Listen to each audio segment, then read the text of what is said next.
हृदय की बात कह रहा हूं।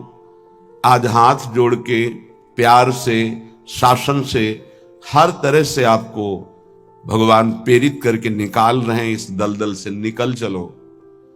आपको अगर दलदल ही प्रिय है प्रपंच का, तो देख लेना एक समय आएगा कोई समझाने वाला नहीं होगा और तुम्हारी समझ नहीं होगी और तुम्हारा जीवन बहुत दूर प्रभु से होगा। विश्वास करो हमारी बात को। अभी अवसर है, निकल चलो। अभी तुम्हें हरि गुरु की बातें अच्छी नहीं लगती, अभी तुम्हें हरि गुरु का प्यार नहीं समझ में आ रहा, तुम्हें ऐसा लगता है कोई हमारे शरीर का प्यार करे तो वो हमारा प्यारा, इंद्रियों का दुलार करे सो हमारा प्यारा, हमारे मन के अनुकूल चलने वाला मिले तो सच्ची मानिए सारी बातें हरि से पूर्ण होती है। अगर कोई तुम्हें प्यार करता है, हाँ, तो नाटक करता है प्यार का, वो तुम्हारा शोषण करना चाहता है इसलिए प्यार करता है। कौन ऐसा हृदय वाला है जो अपने को न्यौछावर करके तुम्हें प्यार करे? वो केवल हरि, और हरि गुणगान में मस्त भगवत अनुरागी, दूसरा नहीं। तुम तुम्हार सेवक असुरारी, स्वार्थ रहित जग जुग उपकारी। ये समझ में नहीं आता। प्यार का मतलब समझा जाता है वासनाओं का खेल हो तो प्यार, मनोरंजन हो तो प्यार, हरे मन का भंजन करके, वासना का नाश करके उपासना में प्रतिष्ठित हो जाना, इसे प्यार कहते हैं। जो अविनाशी प्रकृति से भोग कर सुखी होना चाहता है, कभी नहीं हो सकता है। शब्द याद कर लो। खाते खाते दांत टूट जाएंगे, देखते देखते आंख फूट जाएगी, शरीर नष्ट हो जाएगा, पर वासनाएं ज्यों की त्यों रहेंगी और बढ़ती चली जाएंगी। ये जो जलन होती है यही भस्म करती वासनाओं को। सच्चे उपासना के मार्ग में चलने वाले जलन की परवाह नहीं करते, कष्ट की परवाह नहीं करते, वही उस परम पद के अधिकारी होते हैं। कल एक ने प्रश्न किया कि ऐसा कोई मार्ग बताइए जिसमें कोई कष्ट न हो, भगवत प्राप्ति हो जाए। घर बैठ जाओ। ऐसा सृष्टि में लौकिक मार्ग नहीं है तो अलौकिक मार्ग की क्या बात। अगर आपको 500 रुपए चाहिए तो लेबरी करनी पड़ेगी, 8 घंटे मजदूर बनना पड़ेगा और ठेकेदार की बातें सुननी पड़ेगी। कोई भी कार्य करो आप, क्या सहज है, क्या सुखपूर्वक है, लेकिन आप लक्ष्य जब धन रखते हैं तो बड़े से बड़े कष्ट और कटु वचन को सहते हैं।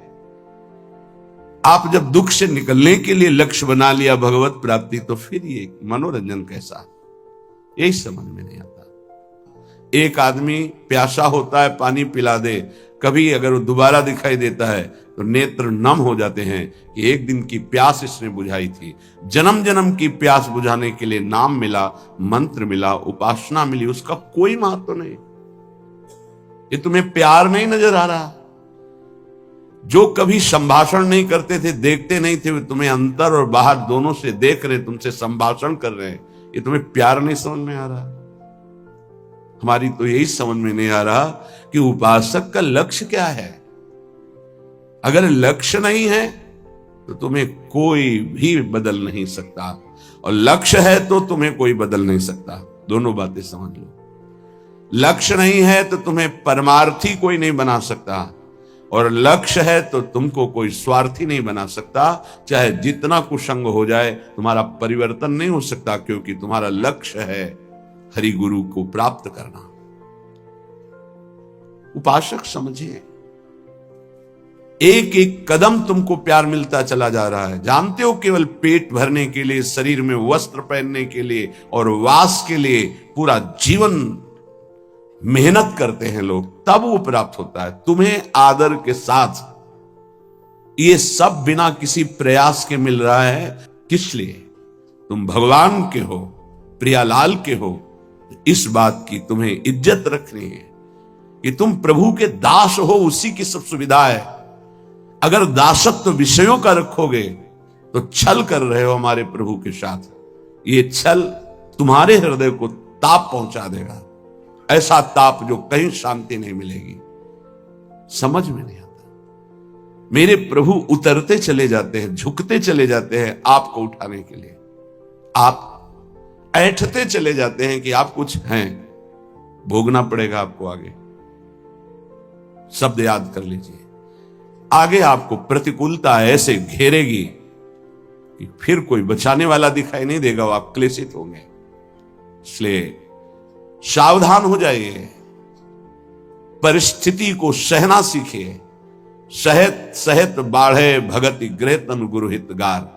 जो सहनशील है वही महात्मा होता है, जो सहनशील है वही प्रेम रस का अधिकारी बनता है, जो सहनशील है वही प्रियाजू का कृपा पात्र बनता है। प्रियाजू कृपा पे कृपा करती चली जा रही, संसार समुद्र से निकाल करके अपने महल में रखकर अद्भुत सुख दे रही। यहां जानते हो भजन का स्वरूप क्या है? रहना ही भजन हो जाता है। पर रह कहां पा रहे हो? यहां तन यहां रह रहा है मन विषयों में, मन नाना प्रकार की कामनाओं की पूर्ति में। क्या वृंदावन वास हो रहा है? ये वनवास है। वृंदारण्ये चर अचर दृक् पश्य वृंदावन श्री। जिह्वे वृंदावन गुणगान कीर्त श्रोत्र गृह्यान। वृंदाटव्या भज परिमल घ्राण गात्र त्वमस्मिन्। वृंदारण्ये लुठत पुलकितम कृष्णो केलिस्थलीसु। यह है भजन वृंदावन का। बोले नेत्रों से तुम यहां वृंदावन वासी जो खगमृग पशु पंछी मनुष्य हैं, इनको भाव से देखो। ये सब भजनानंदी महापुरुष हैं। ये भजन के प्रताप से यहां कोई सूकर बना हुआ है, कोई कुकर बना हुआ है, कोई पशु पक्षी बना हुआ है, कोई मनुष्य बना, कोई लता, कोई वृक्ष। ये जहां जो कुछ दिखाई दे रहा है, चर अचर दृक् पश्य वृंदावन श्री। ये वृंदावन की अद्भुत श्री वैभव शोभा भगवत स्वरूप है। यहाँ के कुत्ते का भी दर्शन कर रहे हो तो एक बहुत बड़े महात्मा का दर्शन करने से जो फल मिलता है वो मिलेगा, ध्यान रखना। हरिराम व्यास जी आचार्य हैं रस के, वो कह रहे हैं हो मन वृंदावन को श्वान। श्वान माने कुत्ता। यहाँ का कुत्ता कोई साधारण श्वान नहीं है, वो कोई परमहंस महापुरुष है जो प्रियाजू की स्केली कुंज में श्वान रूप धारण किए हुए रज का सेवन कर रहा है। आप क्या समझते हैं? मनुष्य शरीर से भी महान सौभाग्यशाली वो है। क्यों? तुम तो गद्दे पे सोते होगे, वो रज पे सोता है। तुम रज के बने हुए पात्र में विरक्त होकर पाते हो कि नहीं, श्री भगवान जाने। लेकिन उसको भोजन ही रज में मिलता है और रजयुक्त भोजन पाता है। उच्छिष्ट संतों का मिलता है तुम्हें कि नहीं, लेकिन उसको जरूर मिलता है क्योंकि प्राय उच्छिष्ट ही डालते हैं। संतों का भंडारा हुआ, दोना पत्तल बाहर फेंक दिए गए, एक एक पत्तल को चाट चाट कर साफ संतों की जूठन पा रहा है। कौन है? महाभागवत है वो। यहां के चर अचर को भाव से देखने की कोशिश कीजिए। पशु पक्षी लता वृक्ष मनुष्य, ये सब भगवत स्वरूप है। भजन हो रहा है यहाँ का। आप अगर भाव से दर्शन कर रहे हैं, भजन हो रहा है। अगर भाव का अभाव है तो आपको गलत दर्शन होने लगेगा।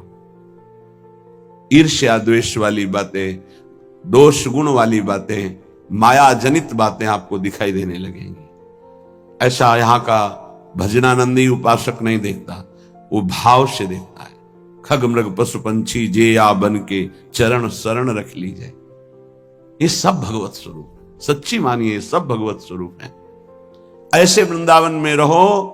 अपने नेत्रों से जो भी देख रहे हो, ये सब बड़े बड़े भजन करने वाले महापुरुष हैं।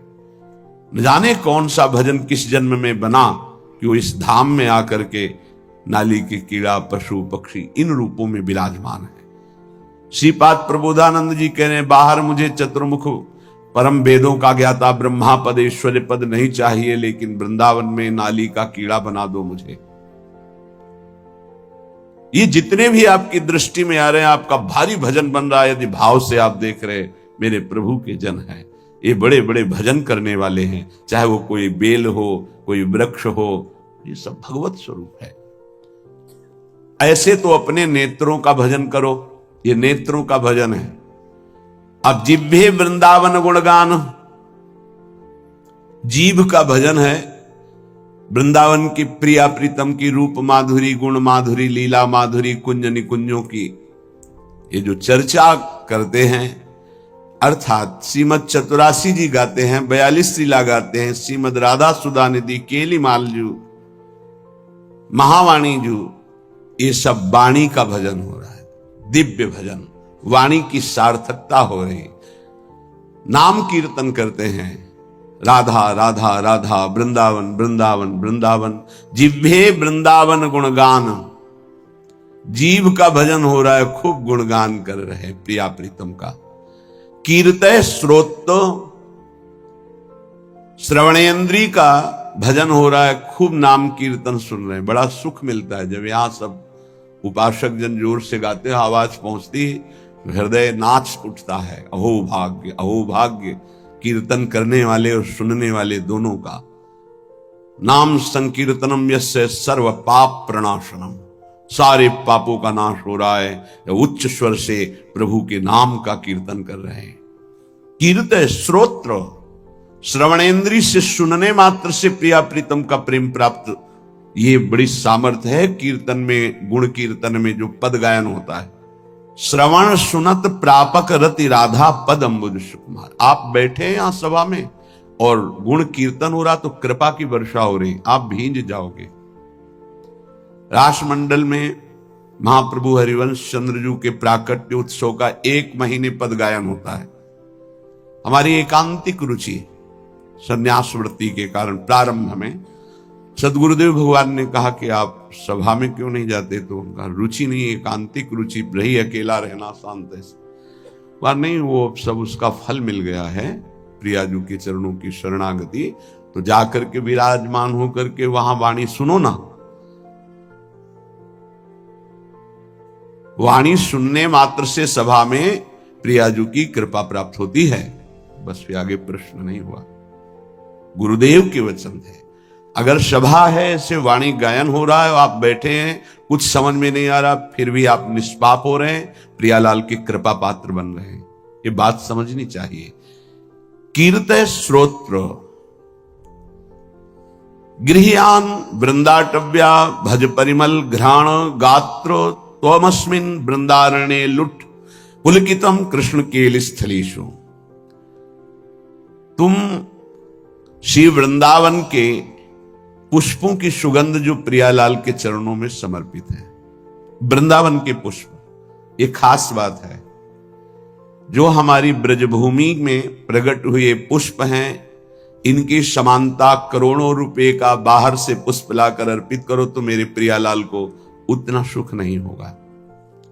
यहां के हर श्रृंगार का, मोगरा का, गुलाब का, कनेर का या किसी भी का पुष्प, ऐसे मौलश्री का बहुत छोटा पुष्प, बड़ा सुगंधित पुष्प, 3 दिन तक वो प्रियालाल की सेवा में अर्पित किया जा सकता है, उसकी ऐसी महिमा है। उसकी माला बना के या 4 पुष्प रखते हैं। फिर वो जो घ्राणेन्द्रिय में प्रसादी सूंघा जाता है, जो प्रियालाल के श्रीअंग में इत्र अर्पित किया, वो प्रसादी जो घ्राणेन्द्रिय में, श्री तुलसी जो चरणों में अर्पित की गई, वो घ्राणेन्द्रिय में, हृदय में जाके प्रेम लक्षणा भक्ति प्रकट करती है। गृह्यान वृंदावन भज परिमल घ्राण, वृंदावन, वृंदावन की सुगंधित वस्तुएं, बड़ी अनन्यता प्रिया प्रीतम के प्रेम में होती है। पूज्य श्री पंडित रामकृष्ण बाबा जी महाराज बड़े सिद्ध महापुरुष हुए। जैसे आप बाहर से आए हैं और फल अर्पित करें, बाबा स्वीकार नहीं करेंगे। तो उनके पास कोई भी वस्तु लाने के लिए ब्रजवासी का सहयोग होता था। किसी ब्रजवासी को दिया, वो ब्रजवासी जब जाके देगा, बाबा स्वीकार कर लेंगे। कोई भी वस्तु है ब्रजवासी के हाथ से, दंडोत बाबा, ये रख दो। हम अमुक जगह से आए, बाबा ये भेंट नहीं, हटाइए। ब्रजवासी अगर प्रेम से कुछ भी तो वो स्वीकार करते। एक बहुत धनी मानी आए बाबा की सेवा करनी, बोले बात भी नहीं करना जाके। बहुत वो दैन्य हुए तो बोले अगर सेवा करनी है तो जो अनुगामी शिष्य जन थे, उन्होंने कहा कि इन घरों में ब्रजवासियों के बाबा माधुकरी लेने आते हैं, इन घरों में सेवा कर दो, वो बाबा को जब देंगे तो वो स्वीकार कर लेंगे। ये थोड़ी सी वृंदावन की निष्ठा रहनी, जिससे हम उस रस को प्राप्त होते हैं। गात्र तुमस्मिन् वृंदारण्ये लुंठ, शरीर का यहां पावन होना कैसे होता है? बोले वृंदावन की रज में लोट गया, ये लुंठ। तो पुलकितम कृष्ण केलिस्थलेषु, श्रृंगार रस श्री श्यामा श्याम की इस केली भूमि में जो लौट गया, 84 के चक्र से मुक्त हो गया। पहले बहुत ऐसा दर्शन होता था परिक्रमा मार्ग में, रज में, कि ऊपर के वस्त्र बाहरी जन भी आकर उतार कर लौटते थे, दंडवती करते थे। ये दुर्भाग्य है कि सुविधा हो गई इस रोड की, दुर्भाग्य है। नहीं, जो रज में परिक्रमा करने में, दर्शन में, लौटने में सुख था, वो इस रोड से थोड़ी है। पर कलयुग भगवान की लीला ऐसी है कि इतना आधुनिकता बढ़ती जा रही है कि रज रानी को प्राप्त करना दुर्लभ हो गया। अगर रज रानी ले तो वृंदावन की परिक्रमा में कहां से ले? परिक्रमा तो रोड में अब हो रही है, और रोड में रज रानी कहां मिलेंगे? वृंदावन का जो शुद्ध भजन है वो इस रज की अनन्यता से जागृत होता है, वो बुद्धि से नहीं जागृत होता। जो रजोपसेवी जन है उनके हृदय में जुगल जोरी का भाव जागृत होता है। महोज्वल रसोन्मद प्रणय सिंधु निस्यंदनी, महामधुर राधिका रमण खेलना नंदिनी, रसेन समधिष्ठिता भुवन वंद्य वृंदया, चकास्तु हृदय में हरे परम धाम वृंदाटवी। उन्माद रस प्रकट करने वाली ये भूमि वृंदावन है, जो ऐसे यहां रहता है, एक एक इंद्री को प्रियालाल में लगा के। महोज्वल रसोन्मद प्रणय सिंधु निस्यंदिनी, महाउज्ज्वल परम निष्काम प्रेम रस का प्रादुर्भाव होता है, जो उन्माद प्रकट कर देता है। श्री किशोरी जी के सहित रमण जी महाराज अर्थात राधा रमण जी महाराज अपनी विविध प्रेममयी क्रीड़ाओं के द्वारा उसके हृदय को अद्भुत आनंद प्रदान करते हैं, जो ऐसी रहनी से रहता है। त्रिभुवन वंदनीय हो जाता है जो वृंदावन वासी है। ध्यान दीजिए, त्रिभुवन वंदनीय हो जाता है। कहते हैं कि आप नाम जप करो तो आपकी जिह्वा का रोग ठीक हो जाएगा। हर इंद्री समय बीमार है हमारी। नेत्र इंद्री गलत देखना चाहती, श्रवण इंद्री प्रपंच सुनना चाहती, वाक इंद्री प्रपंच की बातें करना चाहती, रस इंद्री सांसारिक भोग भोगना चाहती, जनेन्द्री हर इंद्री अपवित्र हो गई है। इसको इस रहनी से पावन करो। प्रियालाल को अर्पित किए हुए उच्छिष्ट का सेवन करो, प्रसाद का। नाम वाणी का गुणगान करो, नाम वाणी को सुनो, वृंदावन की रज शरीर में लगी रहे। तो महाउज्ज्वल प्रेम रस इसी से प्रकट होता है। वो त्रिभुवन वंदनीय हो जाता है। वो राधा रमण जी की महामधुर लीलाओं का रसास्वादन करता है। ऐसे परमानंद में समधिष्ठित परम धाम श्री वृंदावन हमें स्वीकार करे, अर्थात हमें आश्रय और वास देकर रहनी प्रदान करे। ऐसी रहनी से हम रहें। जन्मनि जन्मनि वृंदावन भुवि वृंदार केंद्र वंद्यायाम, अपितृण गुल्मक भावे भवतु ममासा समुल्लसाम। अब तो मेरी एक ही आकांक्षा है। श्रीपाद प्रबोधानंद जी महाराज कहते हैं, जन्मनि जन्मनि वृंदावन भुवि वृंदार केंद्र वंद्यायाम। मैं इस वृंदावन भूमि को प्रणाम करके एक वरदान मांगता हूं कि मैं कभी मुक्त ना हो, बार बार मेरा जन्म हो इसी श्रीधाम वृंदावन में। मनुष्य शरीर के लिए नहीं कहते। अपितृण गुल्मक भावे भवतु ममाशा समुल्लासम। मुझे यहां का तृण बना दिया जाए, गुल्म बना दिया जाए, वृक्ष बना दिया जाए, क्योंकि मनुष्य बनना तो बड़ी दुर्लभ बात है। मुझे बार बार वृंदावन में जन्म मिले, चाहे घास बना दिया जाए, चाहे जो भी, पर मिले वृंदावन में। क्या पाया वृंदावन से कि कह रहे मुझे मुक्त नहीं होना, मुझे बार बार जन्म मिले पर वृंदावन धाम में जन्म मिले।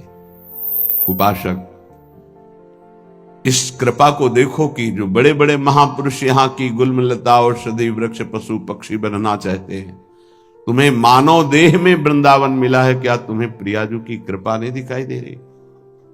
क्या तुम इस बात को नहीं समझ पा रहे कि तुम्हारे ऊपर कितनी कृपा है? क्या तुमको इन विषयों में आसक्त पुरुषों पर कृपा नजर आ रही कि सौभाग्यशाली है, इनके पास गाड़ी है, इनके पास भोग सामग्री है, ये सौभाग्यशाली हैं? तुम्हें ऐसा लग रहा है? जरूर तुम्हारी बुद्धि दूषित हो गई है। सौभाग्यशाली वो हैं जिनका संबंध प्रियालाल से है, चाहे वो गृहस्थ हो चाहे वो विरक्त हो। सौभाग्यशाली वो हैं जिनका लक्ष्य बन गया है भजन करना, नित्य निरंतर अपने इष्ट के चिंतन में रहना।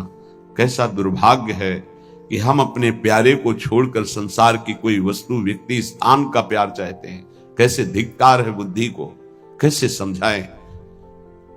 अरे बहुत थोड़ा समय है, अभी तो तुम इंद्रियों के भोग विलासिता की चाह कर रहे हो। अभी भयंकर रोग कोई प्रकट होने वाला है, तुम नहीं समझते हो।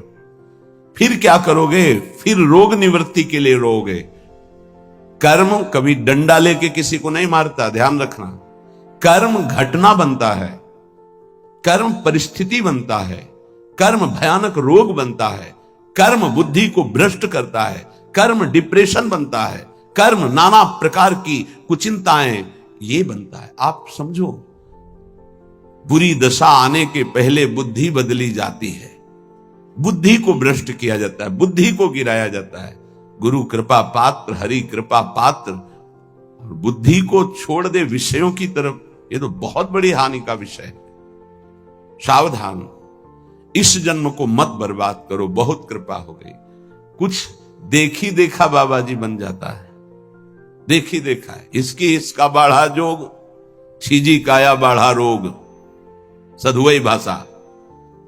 एक ने देखा बाबा जी को तो बड़ा सुख है, उनको क्या पता सच्चे मार्ग के पथिक को जितनी मेहनत है विश्व में कोई किसी को इतनी मेहनत है ही नहीं। सच्चाई से समझ लीजिए, कम से कम 5 बजे तक तो सोते ही हैं लोग, वैसे तो 9-10 भी बज जाते हैं। तुम मेहनत करते हो, क्या मेहनत करते हो तुम? बाहरी शरीर की, रात रात भर जग करके, दिन दिन भर जग कर अपने मन को मारकर चिदानंद तत्व में लगा रहे। अरे जिस अनंत ब्रह्मांडों के स्वामी को सोचने की भी तुम्हारी सामर्थ्य नहीं कि वो है, वो निरंतर उनके प्यार और दुलार में अपने आप की हर इच्छाओं को भस्म करके, हर परिस्थिति को सह करके आगे बढ़ रहे हैं। तुम्हें क्या पता? किसी भोग को लक्ष्य रख करके संत वेश होना या परमार्थ में चलना, किसी सुविधा को लेकर या किसी पद को लेकर, पक्का समझ लीजिए आपका हृदय जलेगा, आपका शरीर दुखी हो जाएगा, पक्का। यदि लक्ष्य है कि हर कष्ट सहकर श्यामा श्याम की प्राप्ति करेंगे, तो पक्का समझ लीजिए आपका हृदय शीतल हो जाएगा और आपको कोई भी विपत्ति, कष्ट, रोग स्पर्श नहीं कर पाएगा। आएगा, स्पर्श नहीं कर पाएगा। दुख देना तो अलग की बात रही। हरि तज होए विषय अनुरागी, वो अभागी है, आप अभागी नहीं हैं। भगवत मार्ग के पथिक इस बात को समझें कि हमारी इंद्रियां जो भोगों की मांग कर रहे हैं, उनका मांग पूरी हो जाना बड़े भाग्य की बात है। नहीं, ये अभागी का लक्षण है। हम मांगे और ना मिले और प्रभु के मार्ग में हमारी उन्नति हो, ये भाग्यशाली का लक्षण है। ये इंद्रियों की विलासता मन के साथ कितना भी आप कर लो, कभी पूरी होने वाली नहीं। जब तक आप अपने देह को स्त्री या पुरुष मानते हैं, इंद्रियों को, मन को अपना मानते हैं, भोगों को सुख मानते हैं, तो आप कुछ नहीं है। विश्वास कीजिए, कब तक हरि गुरु तुम्हारी इन इंद्रियों को तृप्त करने के लिए मनमानी खिलौने देते रहेंगे। हर तुम्हारी सोच को काल नष्ट कर देगा। इस सोच को यदि अविनाशी बना लोगे तो तुम अविनाशी हो, तुम अविनाशी परम पद के अधिकारी हो जाओगे। बहुत सावधान। श्रीधाम वृंदावन का आश्रय और वास मिलने पर यदि आपको सौभाग्य नहीं लग रहा, भगवत मार्ग में चलने पर आपकी रुचि नहीं बन रही, आपको संसार प्रिय लग रहा है, तो आप सोच लीजिए कि आपकी दुर्दशा कितनी बड़ी है और आगे क्या होगी। आज समझाने के लिए हरि गुरु तुम्हें प्रयासरत है। जब बच्चा खिलौने के लिए हठ ही कर लेता है, नहीं मुझे चाहिए ही, तो वही पैसा खर्च करके पिता खिलौना दे देता है। लेकिन अगर खिलौनों का हठ न करता तो गोद में बैठा लेता। कब तक खेलते रहोगे इन खिलौनों से? ना ये खिलौने रहेंगे, ना खेलने वाला तुम्हारा शरीर रहेगा। इसलिए सावधान। श्रीपाद प्रबोधानंद जी महाराज कह रहे हैं, वृंदारण्ये चर अचर दृक् पश्य श्री वृंदावनम। ये वृंदावन वासी को भजन के लिए कोई प्रयास नहीं करना पड़ता, स्वाभाविक भजन हो रहा है। पर आपकी महत्व बुद्धि नहीं है, महत्व बुद्धि भोगों में है, शरीर में है। सौभाग्य है कि तुम्हें कोई प्यार ना करे, ये बात हमारी समझ लीजिए, नहीं समझ में आएगी। सौभाग्य है कि तुम्हें कोई प्यार ना करे, दुर्भाग्य है कि भगवान से विमुख कोई हमसे प्यार करे।